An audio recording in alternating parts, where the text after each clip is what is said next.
This is Jeffrey Madoff, and welcome to our podcast called Anything and Everything with my partner, Dan Sullivan. Today we're going to talk about language, meaning, criticism, and thinking. And Dan and I were talking before we started recording here about what Dan calls the 4 levels of thinking, which I think is a great way to start because we're going to go to at least 4 levels of thinking during our conversation for the next hour. What are the 4 levels of thinking, Dan? Yeah, this is from our coaching entrepreneurs. What I notice is that there's a particular type of entrepreneur that I enjoy coaching in Strategic Coach. And I'll tell you the 3 that I don't really like having as clients. People who constantly talk about things, and things means, their belongings, their material, how much they have, houses, cars. A lot of it's about technology. They have this thing with technology, and I find it really boring. And number 2 is people who talk about other people, and they're big social media fans, and they're always talking about people. And the worst ones are the ones who talk about other people's things. So there's a compounding effect coming from the bottom here, okay? But, they will know and interact with hundreds of people in a week. It's more than I've met in my lifetime.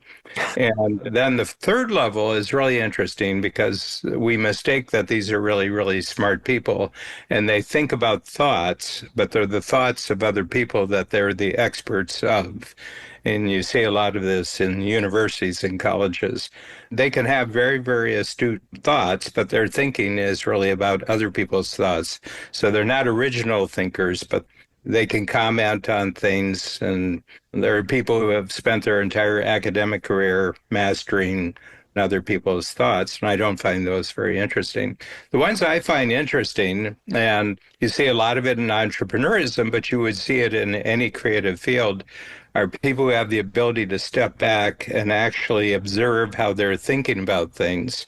And they're looking for other people who also think about their thinking. This is how I'm thinking about this. And it's really interesting what I notice about my thinking. It's almost like they're watching a movie. It's sort of like an animated movie where their thinking, is in scenes, or there's actually a dramatic fashion to it. And I find it fascinating that I acquired this pretty early in life, and that I've been really lucky over my lifetime to really constantly come across people who have this other ability. And some of them are really conscious of it, and some of them aren't really conscious of it. It's just the way that their brain works. In my sense, everything new that gets created in the world really comes mostly from this 4th level of thinking. And you try to expand the numbers of other people that you have around you who also have this ability, because together you can create really neat stuff. I think you have this ability. The ability to think about not things? No, just how you're thinking about things. And I know you took philosophy and psychology in university, but I don't think that's where it started. You took those subjects because they allowed you to think about your thinking. Well, that's right. That's right. I remember when I went to college, the way that I would choose classes after the very first semester, I would go to the university bookstore. I went to the University of Wisconsin in Madison, and I would look at the books that were the reading for the courses. And if I found the books interesting, that were dealing with questions that I thought were interesting, couple that with having some good professors, that thinking about thinking was really fascinating, because that helped me define who I was. How did I think about these things? Why did I think about these things? Why was this important to me? Mm-hmm. And like you, people who just talked about things, tried to look at life as a competition where I've got more stuff than you've got. I had an early roommate in college who was from a wealthy family. I had a nice record collection because I've been into music for so many years. And he came into my room at one point and said, when I came to school, I thought, wow, you've got a bigger record collection than anybody I've seen. Well, I've got more than you do now. Good.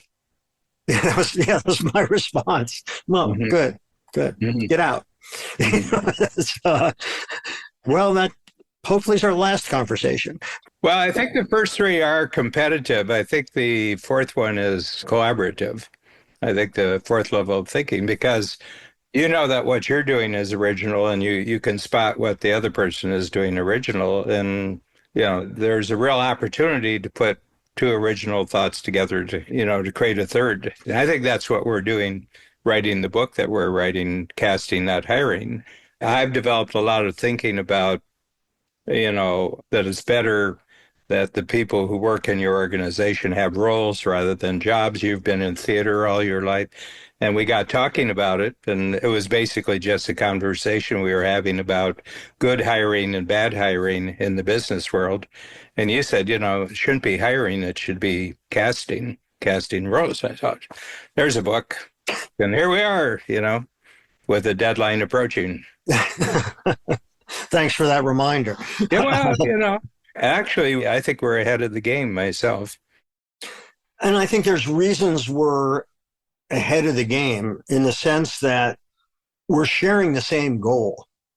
And that goal is not, this is my belief, this is your belief, but rather we're speaking from our experience about how we think Mhm. about what we're doing. Mhm. And that kind of growing the idea mutually, Yeah, yeah. to me, is what makes things exciting and fun. Yeah, and the other thing is, I wouldn't have written this book on my own, and you wouldn't have written this book on. That's Yeah, right. I mean, it was an interesting thought, but it wasn't anything that triggered my forward schedule of things that I was going to be involved in. I do a lot of writing, and you probably wouldn't either. But there was the fact that we both got a real energetic thought about that. And we talked about it in the podcast. And all of a sudden, and I created a little form that says, if we did this as a book, this is what it would look like. And here we are. Yeah, and I think it's like a piece of stone hitting a flint and you get a spark. Yeah. And that spark is exciting, especially when the originators of that spark, in this case, you and me, are sharing in that idea of creating a fire Mhm. and warming ourselves with those ideas and wanting to communicate those ideas. And I Mhm. think that's really exciting to do. Makes me think of many phrases drive me crazy. And one of them that drives me crazy is when somebody says you have to be intentional. Mhm. Or authentic. Yes. Or intentionally authentic or authentically Or intentional. authentically intentional. There, you know. So why does that bother you? I'll tell you then why it bothers me. Well, first of all, I think it's very, very difficult to know what the other person has in their mind, and I'll tell you another one. You share a story about your life. So I'm not forgetting authentic and intentional, but I want to add this one to it because one of the stories I talk about is overcoming a real setback one day in 1978, where I was bankrupt in the morning and divorced in the afternoon. Two really bad report cards on one day. So I'll say it, and people say, "Thank you for being vulnerable." I said, "What do you mean by vulnerable?" And I said, "Well, just sharing that type of experience." I said, "Oh, is vulnerable sort of like telling the truth? I mean, is that what you're talking about?" So what about a person, Jeff, who is authentically, intentionally vulnerable? Now, you could write books of philosophy and psychology on that theme. Yeah, but what is it? It's like, I think it has to do that they're not actually having a connection with their own creativity, and they don't actually have good connections with other people. So they've got, I'm being authentic, I'm being intentional. It's like an act or something. Well, there are people that I think are intentionally and authentically fake. Yeah. And I think that, when somebody says be intentional, I don't know how else to be because Yeah. I mean what I say. Hmm. So if my intention is to communicate with you, Hmm. and if I'm telling you a joke, my intention is to make you laugh. Sometimes that works, sometimes it doesn't. But everything I do has got a certain intention. I don't just blabber to hear myself blabber and fill the airspace. Yeah, it's like one of the founders of MGM, great movie company, Sam Goldwyn. He said, the most important skill in Hollywood is sincerity. Once you can fake that, you can really go a long way. And I think it's the same thing with once you can fake intentionality, you're making real progress. Once you can fake authentic, then you're really there. It's like there's a faking way to approach life, Well, true. and I've seen it. So how do you recognize it? How do I know when someone's being authentic? One is that they don't use the word authentic. And the same thing would go for intentional and vulnerable. They're just communicating. And usually it has an idea attached to it. One of the things I've been thinking about is how the experience of writing this book together is so different from a previous experience I've had. And it took me a while, it took me a month or two to kind of adjust that you do your best writing at night and I do my best writing in the morning. But we have a different approach to it. But you really go for a deep foundation, and I just sort of sketch out blueprints. Like putting together the structure. I just want to see what the blueprint looks like, but you're really putting in the foundations of what's going to support everything else. And it took me a couple months to actually, kind of adjust to that, how you were doing it. I feel over the last month or so, especially when copies started getting developed, that we're both pursuing the same final design of what the book looks like. So there's just an example of me thinking about my thinking. Well, and it's acknowledging that we have the same goal and then working towards that goal. Mm-hmm. And, that what we're both doing is all of it's based in thinking about how you think about something. Yeah. Yeah. It makes me think of a situation that I had with a client, and I was working with the head of a division of that company, and very smart woman who worked for one of the networks before that. And I liked her a lot. But as time went on, her own opinion I was watching it evaporate. And she would precede everything by, well, I don't know that so-and-so is going to understand this. Mm-hmm. And I said, okay, well, all I'm interested in right now is your opinion. Well, I don't know if so-and-so is going to get what she's a level 2 thinker.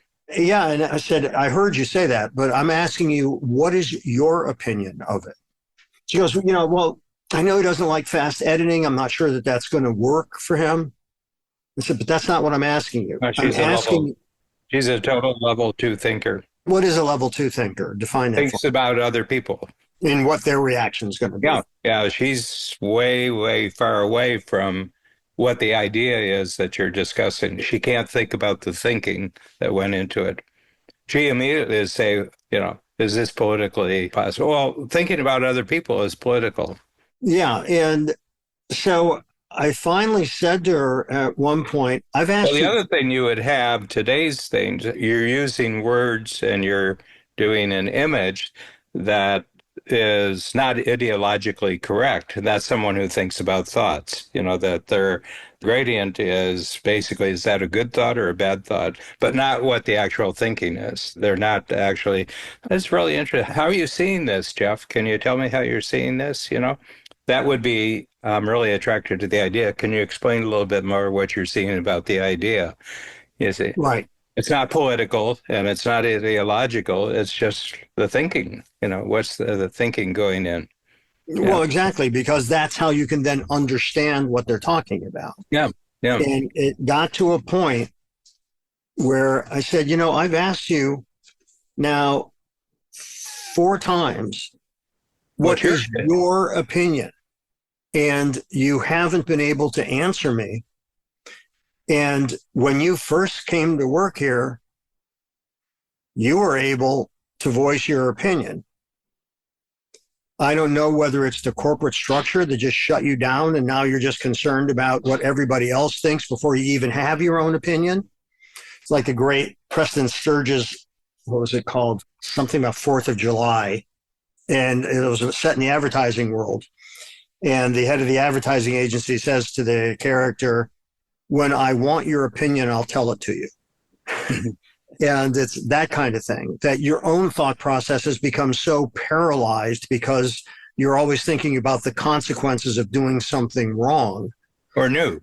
Or new, right.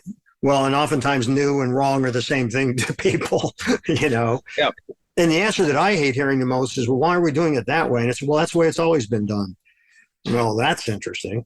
Mm-hmm. And so it was fascinating. I think the big thing is that your comment to her is really being in the corporation wired down. Yeah. Okay. Wired down. And that's very true. And I would say that people who think about their thinking and develop a real skill around thinking about their thinking, for the most part, don't work in corporations. Well, they don't work in any pyramidal structure where getting to the top is agreeing with other people's opinions. Mm-hmm. Okay. And the other thing is that my observation is nobody ever floated to the top of an organization by saying yes. Mm-hmm. They get there by saying no. You know, no doesn't cost you anything. Yes, it's a risk. That's right. Because yes would be something new. No would be, let's not do anything different. Well, the phrase that came about in the 70s was, you won't get fired for buying an IBM. And it's because it was an accepted norm. Mm-hmm. If you were getting a computer, you got an IBM. Mm-hmm. Not that you were buying the best, not that you were doing anything new. It's that you were playing something safe. Yeah. And that safety, I mean, there's a place for that in business. But for me, for you, it's not a very interesting place, because the exploration, the discovery, the surprise, the innovation, the creativity is missing. Mm-hmm. And so that's when you become present in a kind of hall of mirrors, mm-hmm. because you can't even find your real reflection anymore because it's distorted through the perceptions of everybody else around you. Yeah. Yeah. And we have evidence, of drug addiction, mental illness today, that a lot of people are caught in this thing where they really don't know who they are.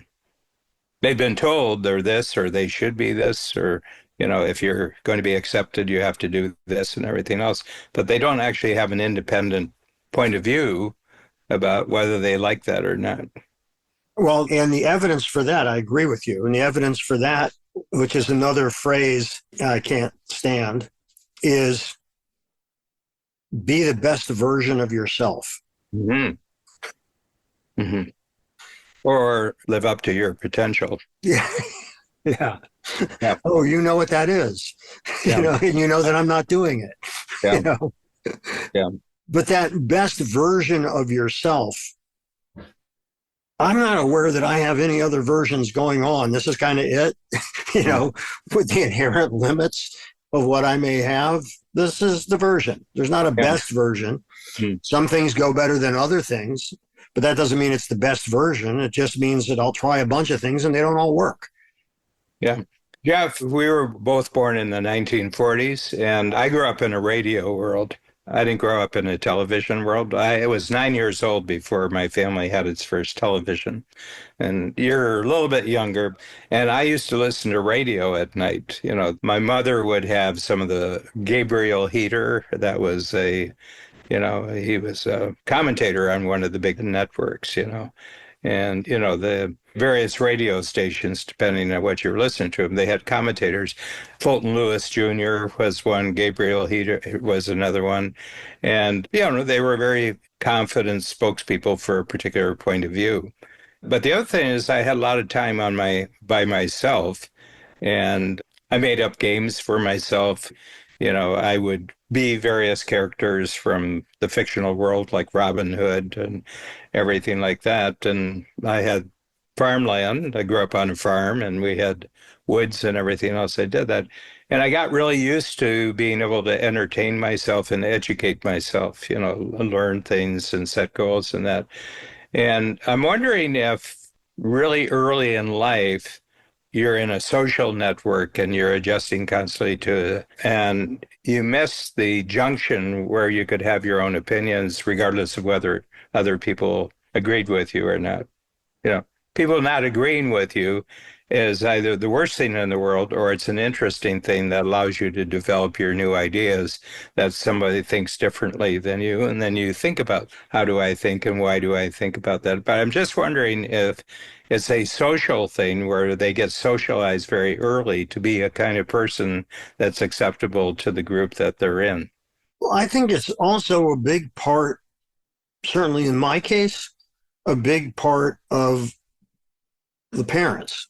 Mm-hmm. Oh, yeah. Them. That's right. Right.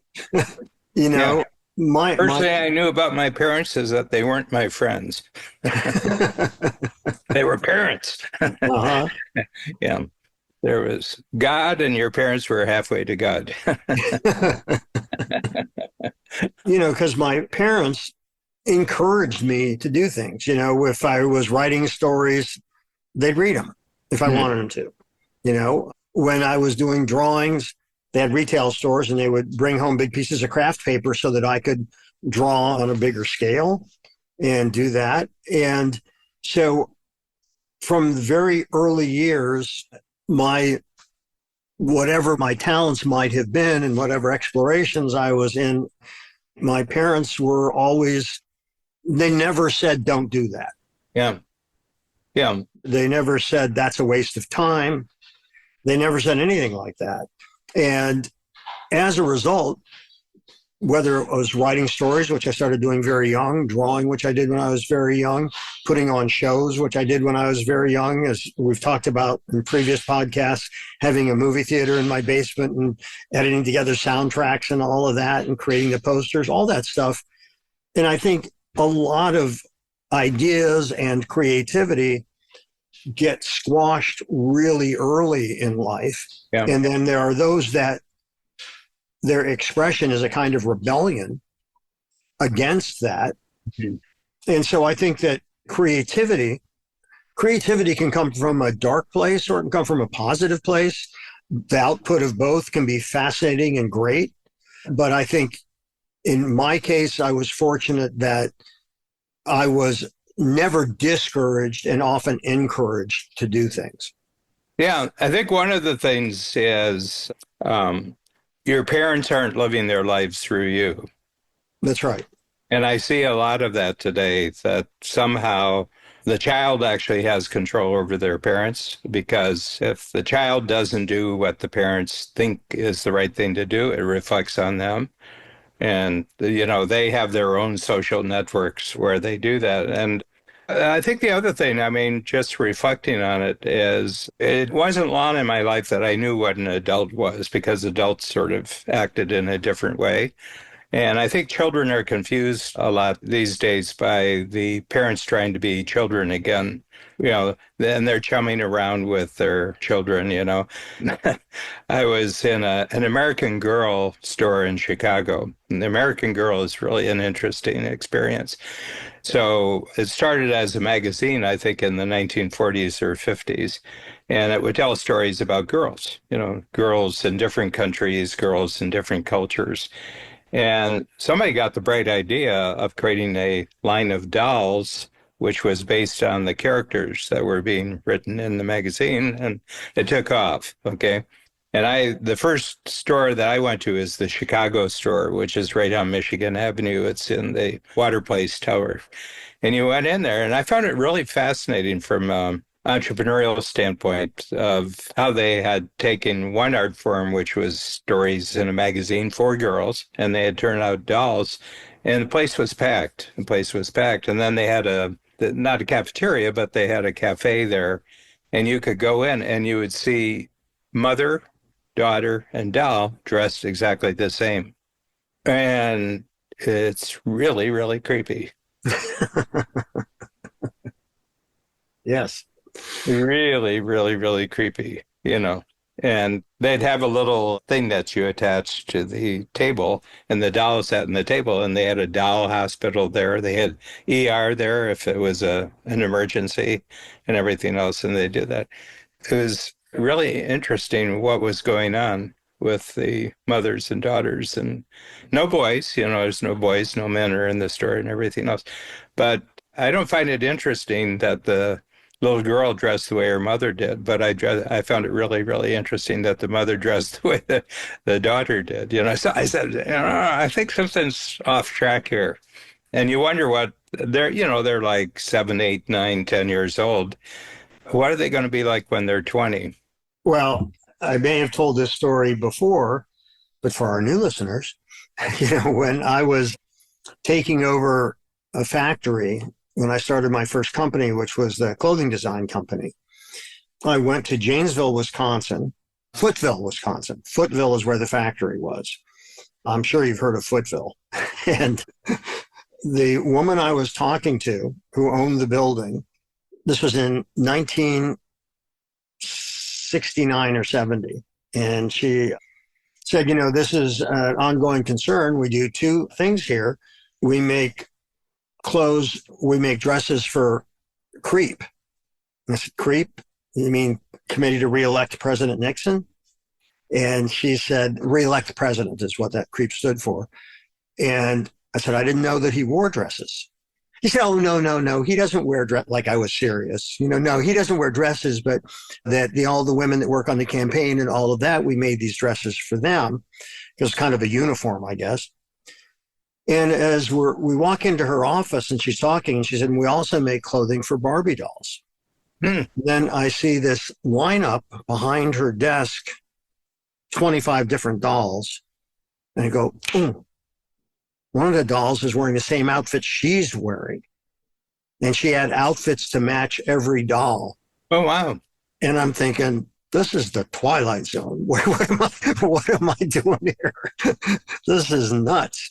And I said, so you're wearing the same clothes I see as Barbie? Oh, yes, I have an outfit for everyone you see behind my desk. And I said, so who's the fashion inspiration, you or Barbie? Yeah. He says, we designed the Barbie clothes, and then I like the clothes so much that I have it made for myself too. And I'm thinking, okay, this is getting stranger. Mm-hmm. But I ended up actually taking over the factory. We did not wear Barbie clothes at work, and we didn't make any more Barbie dolls. It was all my designs that were being done. But it was your American Girl story of the mother and daughter and doll dressed alike reminded me of that. Yeah, but if you take it through the levels of thinking, it's definitely about things, because it's about it's about that. You talk about thinking about people. It's definitely about people, and what there must be an entire class of people that this is an acceptable thing. From a social standpoint, this is neat, and I bet they hang out with mothers and daughters who do more or less the same thing, and in her case too, and think about thoughts. I'm not quite sure what thoughts it relates to, but it certainly relates to conformity and political conformity and class conformity. I don't think there's much time left over for thinking about your thinking. I think that would be like pretty full day. And see, for me, I think about when I have conversations with people like that, whether it's just walking around in New York and getting into a conversation or, meeting new people or whatever, I'm always thinking, wow, what's the story here? Yeah. Why does this person believe that? And it's, how did it get started? Yes. My big thing is, boy, it'd be fascinating. Boy, American Girl, how did that get started? I mean, it'd be really, really interesting to see the birth of that as a creative, because obviously it's very creative at the beginning with the magazine. It's creative with the dolls. But at a certain point where it becomes normal or there's a conformity going out, it stops being really interesting. That's right. Because it's like a lot of other things. It's now joined a lot of other things. Yeah. So like I think about it, the neighborhood where we live, it's like a small town in a big city in Toronto. It's right on the lake. So it's got sort of a summer resort quality to it. And there's lots of retail stores, within 3-minute walk of where I'm speaking to you. There's a lot of retail stores, neighborhood retail stores and everything else. And they turn over really, really quickly. And you can see when you have a specialized dog food store. And I said, so much of retail is just a hobby that got out of control. No, I mean, they're passionate about something. They're passionate about the world really doesn't support this, so they turn over really, really quickly, and their second mortgage didn't do it for them. But I like thinking about these things. Me too. how does this whole thing get started? What else is going on in their lives that this is an example of what else is going on? What else do they copy? What else do they, attach themselves to? I find that really interesting. And why do they? Yeah. I think that something may start off as a creative enterprise, Mhm.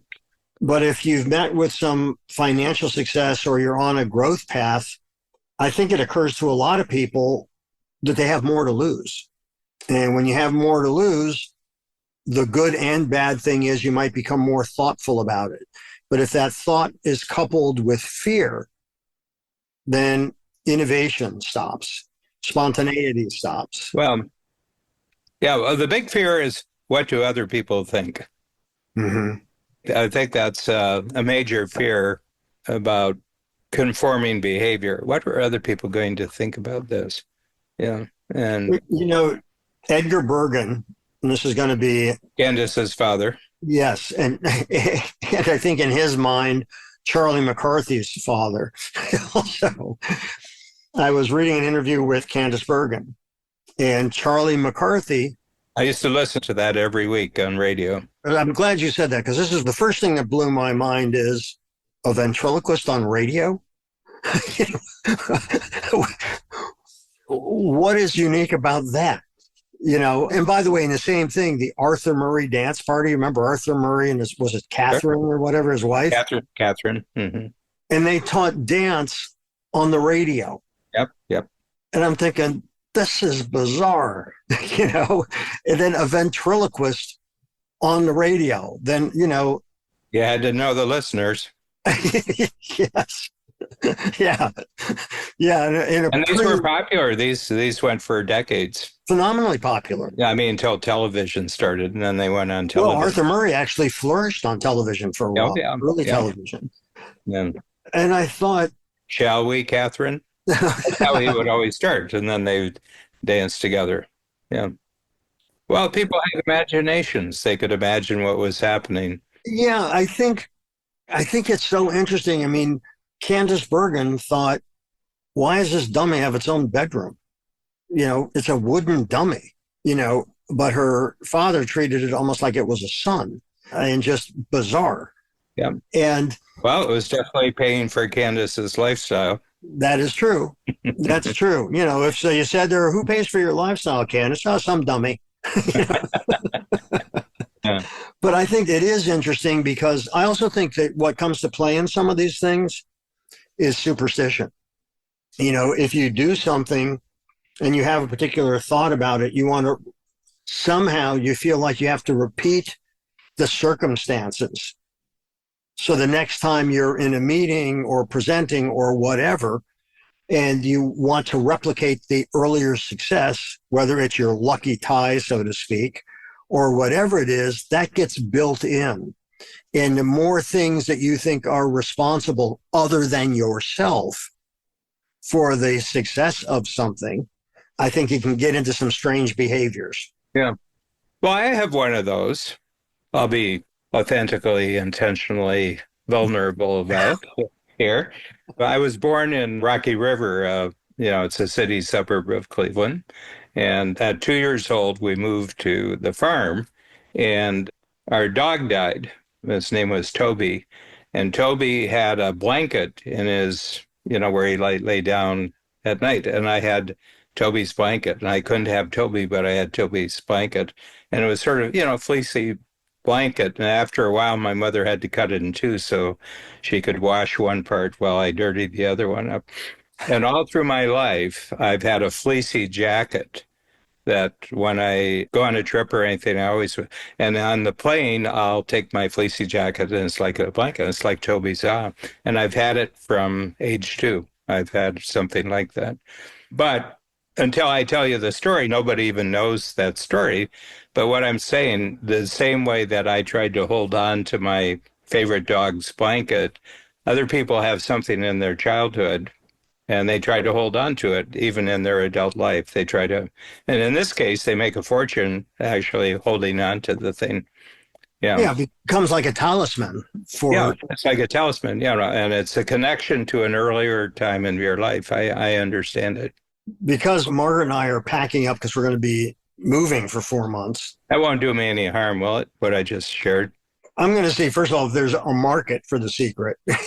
And then, depending on how high that is, we'll decide. Yeah.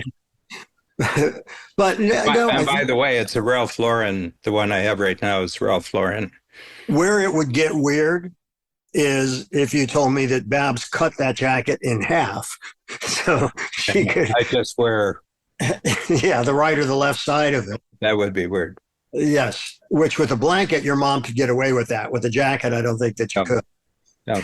But I think we all have our superstitions. Mhm. And truly, I consciously will fight against those because I'll think, if I'm meeting with my financial advisor, I'm thinking, so you mean the tie that I wear is going to affect, hundreds of billions of dollars in the stock market, because it's not just my stock that's going down. It would be everybody else's. And as I think about it, of course, it's absurd.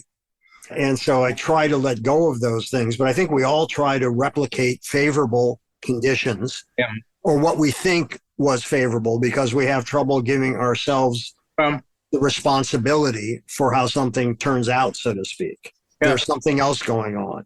But think about it in terms of the four levels of thinking. Maybe there's a thing at the level of thinking. And to me, I don't think it was the blanket. I think it was the dog. That I really liked. I'm good with dogs. I really like dogs. But at the level of thinking, maybe the talisman is an object. And at the level of people, it's a person. It could be an imaginary person. The level of thought, there's, people kill over thoughts. So we know that they hold on to things for a long time. But here's the thing. What if you had a way of thinking and it really was your solutions to some really, really tough situations in your life, and you hold on to a particular way of thinking? I'm just bringing this up as a topic. I don't have any particular example.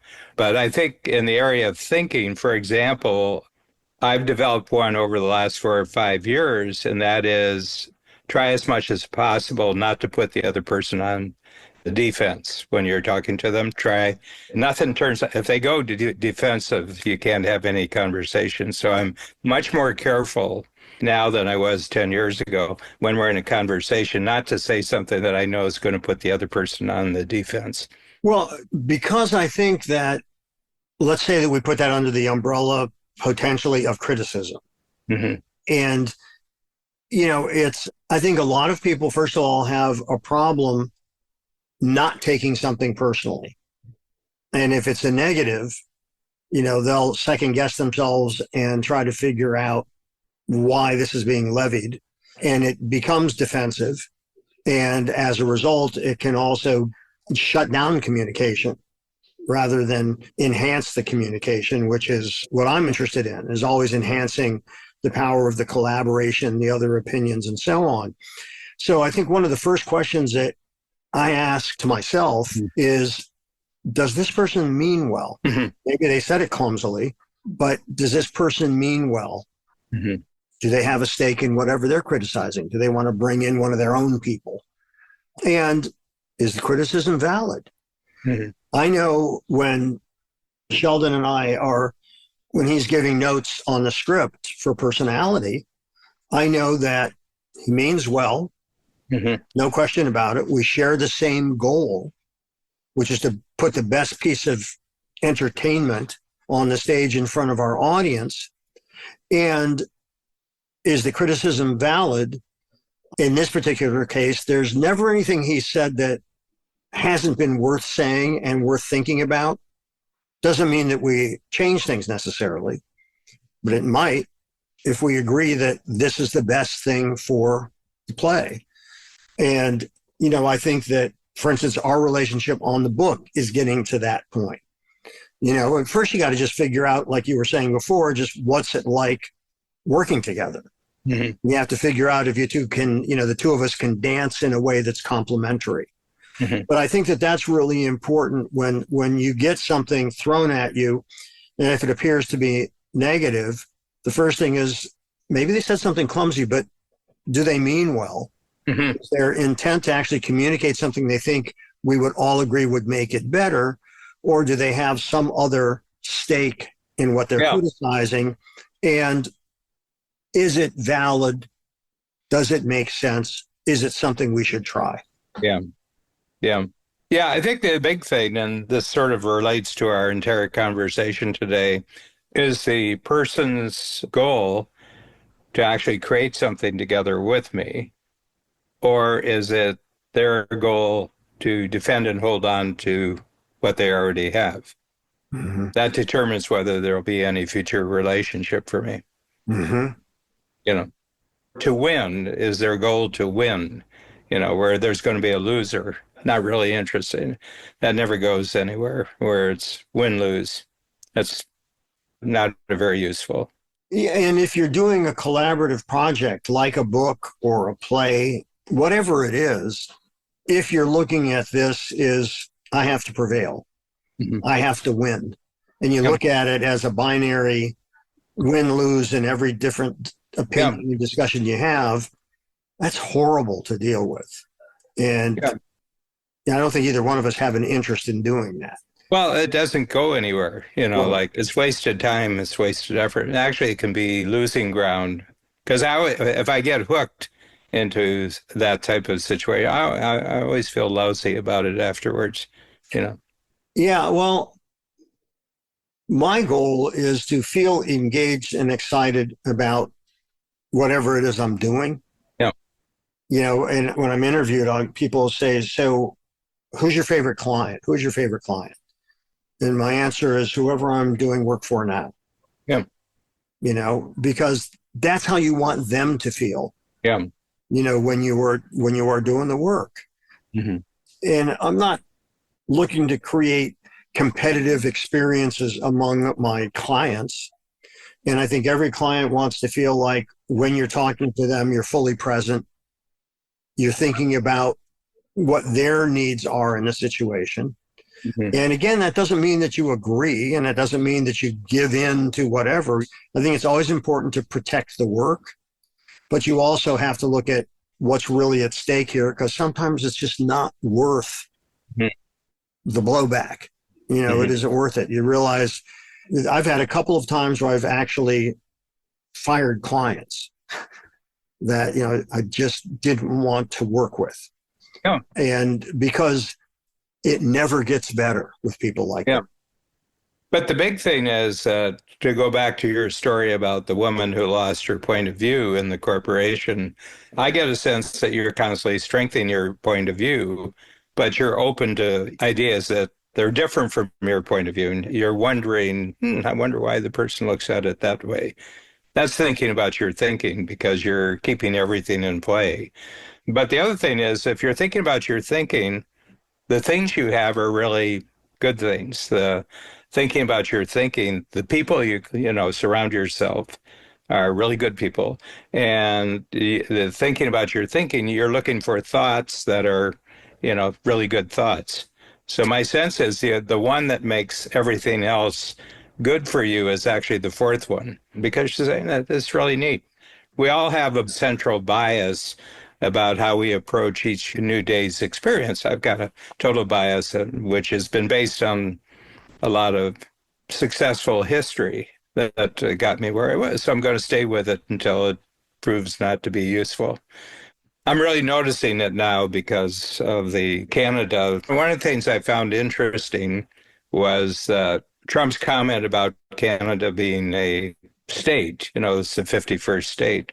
It was like an earthquake up here. I mean, every day there's articles in the paper about him saying that. And in our neighborhood, I've noticed over the last week, there's about 10 Canadian flags that went up where people didn't have flags before. And what's happened, the previous prime minister, who just was, he was succeeded by a new person, said in 2015, he says, we're past nationalism. Countries don't really matter anymore. Borders don't really matter anymore. And I saw an absence of Canadian flag. We have one in our yard. We're Americans, but, when you're in the country you're in, fly the flag where you are, When in and Rome. yeah, just show respect. But it's really, really interesting that they've done a lot of thinking. Are you a country or not a country? And people have decided to say they are a country and not a state. I said it'd be weird if that comment on the part of another country's leader actually instills patriotism and nationalism in the country where it was being downplayed for 10 years.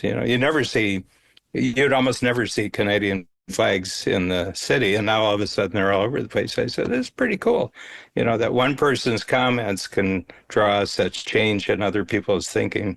Well, and the degree of, and the way that the comments were made. Oh, yeah. Yeah. Yeah. I said, good. Yeah. Yeah.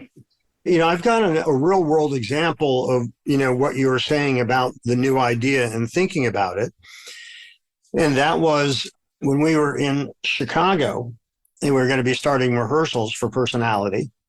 And the director, Sheldon Epps, and executive producer, Adam Hess, and myself were having dinner together.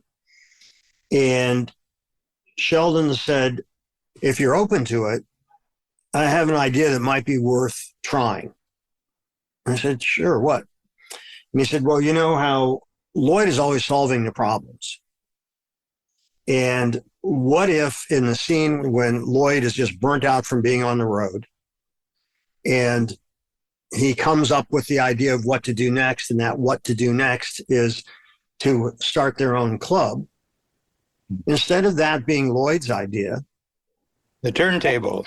That's right. Have it be Logan's idea and change the power dynamic. Yeah. And I said, oh, that's a cool idea. Because to me, the idea of then having to rewrite it from a different point of view, because it not only, of course, changes what Logan says, it changes how Lloyd responds. Yeah. And all theater and movies or so on are action and reaction, reaction and action. And so I went back to the hotel that night and rewrote the scene and worked on it, brought it in the next morning, sent it to the stage manager actually that night so they'd see it first thing in the morning so they could have it duplicated and we could run those scenes with Lloyd and Logan. And it really worked. Oh, yeah. And it was really fun to do. It was a great exercise. And again, those key points, does the person mean well? The answer was yes. Do they have a stake in whatever they're criticizing? Yeah, we're sharing in the responsibility of making this play and creating it. And is the person's criticism valid? Yeah, it's worth thinking about a new way of approaching something. Not that the other wasn't working, but it could be better. Well, it was another dimension because That's if right. I remember the scene correctly, one of Logan's big goals was he kind of understood where blacks could have a nightclub which was only Harlem, and that we could be right down in the center, we could be right down in the middle, and that was a big deal. Yeah, it's huge. I forget, what was it, 42nd Street, where it was? I don't know. 52nd Street. 52nd, yeah. So you're right, you're right in the theater district and everything else. But I remember it because he understood what the dynamics were of the geography of New York, who could be here and who couldn't be there and everything. Right. Of course, it ends tragically, but yeah, it was terrific. And so that kind of thing to me is actually fun. Yeah. Well, the big thing here is if you think about your thinking, you're going to come up with new ideas. Okay. Yep. If you're with someone else who thinks about their thinking, you'll have two new ideas, and then you can have a third idea that's better than the first two. Yes. And that only happens at the fourth level. It doesn't happen at the first level, the second level, or the third level. And that to me sounds like a very good wrap up. No, but it's true. I mean, it's been happening all along as we've been putting this together. Oh, that's a great idea. Let's do that. Yeah, well, you never learn less. That's true. That's true.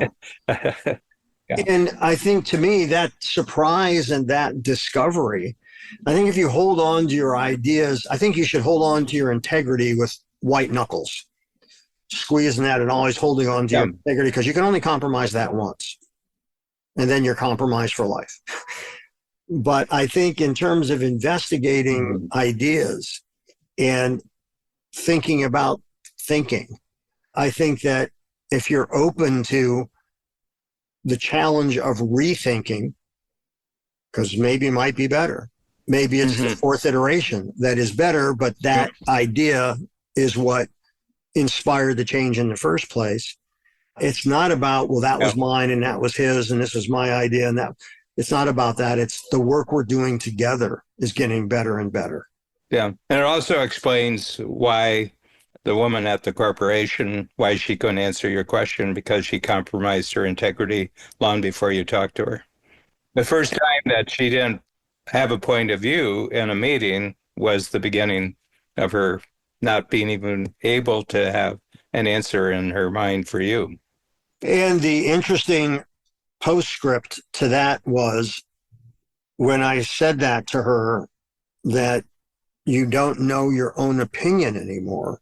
You don't know what you think, what happened. She had to leave. She did. That's right. She left like 3 months. Well, good for her, because she could have kept going down the slope. That's right. And she started her own business. Yeah. Well, my feeling is that if you want to be in the business of having an opinion of your own, don't work in a large corporation. Yeah, I mean, I'm grateful there are people that do all the things that I'd rather not do. Yeah. And take care of things I'd rather not take care of. But I think when we're speaking to the audience that I think we're speaking to, which is creatives and entrepreneurs, you know, hopefully we're giving them ways to think about their thinking. Yep. This is great.